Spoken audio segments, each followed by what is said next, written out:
Good morning. Thank you so much for joining me. I'm Jan Watson, and this is lesson 139 in the Course in Miracles.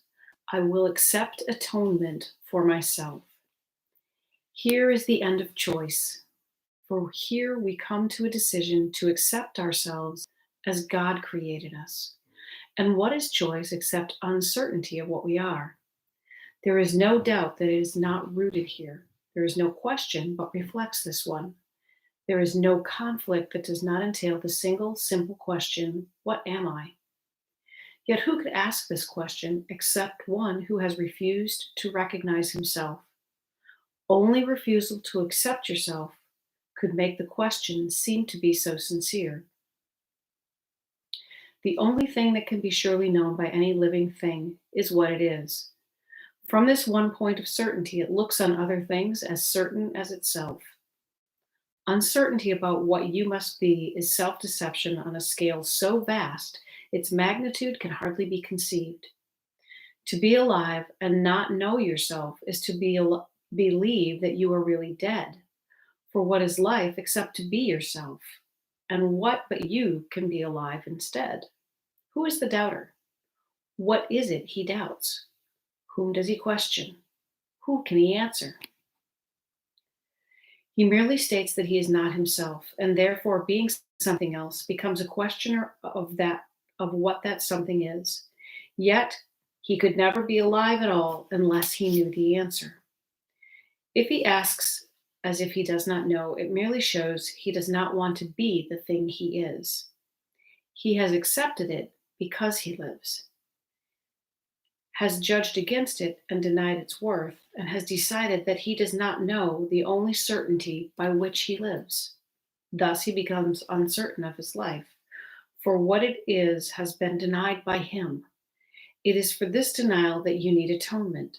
Your denial made no change in what you are, but you have split your mind into what knows and what does not know the truth. You are yourself. There is no doubt of this. And yet you doubt it. But you do not ask what part of you can really doubt yourself. It cannot really be a part of you that asks this question, for it asks of one who knows the answer. Were it part of you, then certainty would be impossible. Atonement remedies the strange idea that it is possible to doubt yourself and be unsure of what you really are. This is the depth of madness. Yet it is the universal question of the world. What does this mean except that the world is mad? Why share its madness in the sad belief that what is universal here is true? Nothing the world believes is true. It is a place whose purpose is to be a home where those who claim they do not know themselves can come to question what it is they are. And they will come again until the time atonement is accepted and they learn it is impossible to doubt yourself and not be aware of what you are. Only acceptance can be asked of you, for what you are is certain. It is set forever in the holy mind of God and in your own. It is so far beyond all doubt and question that to ask what it must be is all the proof you need to show you that you believe the contradiction, that you know not what you cannot fail to know. Is this a question or a statement which denies itself in statement? Let us not allow our holy minds to occupy themselves with senseless musings such as this. We have a mission here. We did not come to reinforce the madness that we once believed in. Let us not forget the goal that we accepted. It is more than just our happiness alone we came to gain. What we accept as what we are proclaims what everyone must be along with us. Fail not your brothers, or fail yourself. Look lovingly on them, that they may know that they are part of you and you part of them. This does the atonement teach and demonstrates the oneness of God's Son is unassailed by his belief he knows not what he is. Today, accept atonement, not to change reality, but merely to accept the truth about yourself and go your way rejoicing in the endless love of God. It is but this that we are asked to do. It is but this that we will do today. 5 minutes in the morning and at night, we will devote to dedicate our minds to our assignment for today. We start with this review of what our mission is. I will accept atonement for myself, for I remain as God created me. We have not lost the knowledge that God gave to us when He created us like Him. We can remember it for everyone, for in creation are all minds as one. And in our memory is the recall how dear our brothers are to us in truth, how much a part of us is every mind, how faithful they have really been to us, and how our Father's love contains them all. In thanks for all creation, in the name of its creator and his oneness with all aspects of creation, we repeat our dedication to our cause today, each hour, as we lay aside all thoughts that would distract us from our holy aim.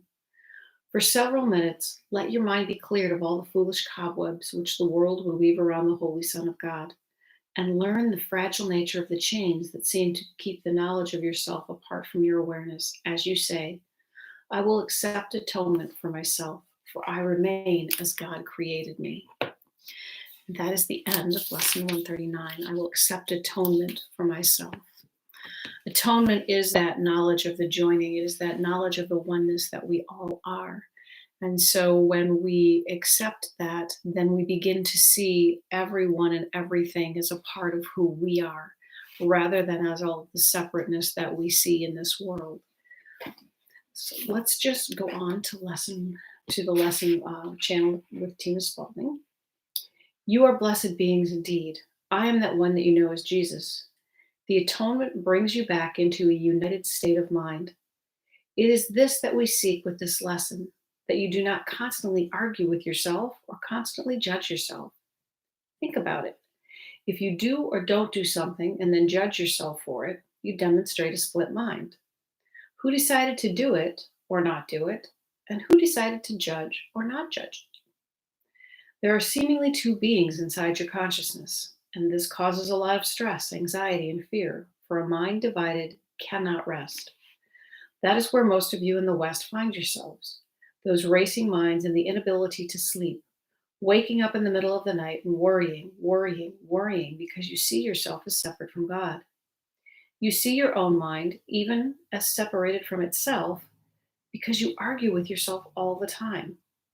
A peaceful mind is a reintegrated mind that has accepted the atonement for itself through accepting all that is, accepting itself as sacred, as a sacred being, as a holy child of God, and paying attention to the experiences it has with its whole mind, not judging and leaping around from pillar to post and bumping itself in the head while doing so.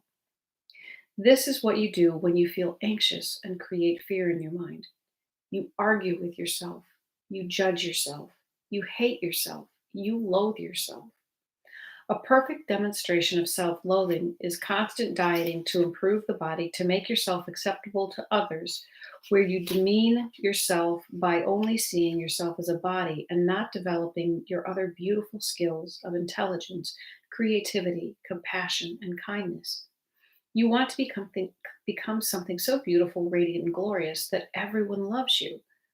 But you do not need to sacrifice yourself and starve your bodies to achieve that. Some of you seek after fame and fortune or large sums of money to make yourselves acceptable to other people, when in fact, the truth is you don't accept yourself. Those are minds that are in pain. Those are minds that are suffering and need work. If you are in pain and suffering and you witness some slight shifts and changes in your experiences as you do these lessons, we ask you to stick with them and continue this journey with us. I am that one that you know as Jesus, and we will see you again tomorrow. Pardon the dog noises. I have someone who's visiting me. We believe that we are split. We believe that we are separate. And the amazing part is we believe that we are separate from ourselves. It is amazing to me that we have to use the analogy that we argue with ourselves. And if we knew who we were, we would just do what we were. I think about dogs who do not argue with themselves. They follow their own guidance and their intuition, and they do not fret over what happened before and how it might happen this time. Truly, they are just themselves. They are at one with themselves, and they do not question who or what they are, any animal. And so this is our opportunity to just accept ourselves as we are and to begin to realize that we are the same as everyone else as well. Choose love for yourself by accepting the atonement, by accepting yourself exactly as you are. That's when we drop the judgment. And that's when we stand up and we move forward from the space that we're in. Have a great day, everyone. I'll talk to you tomorrow. Bye.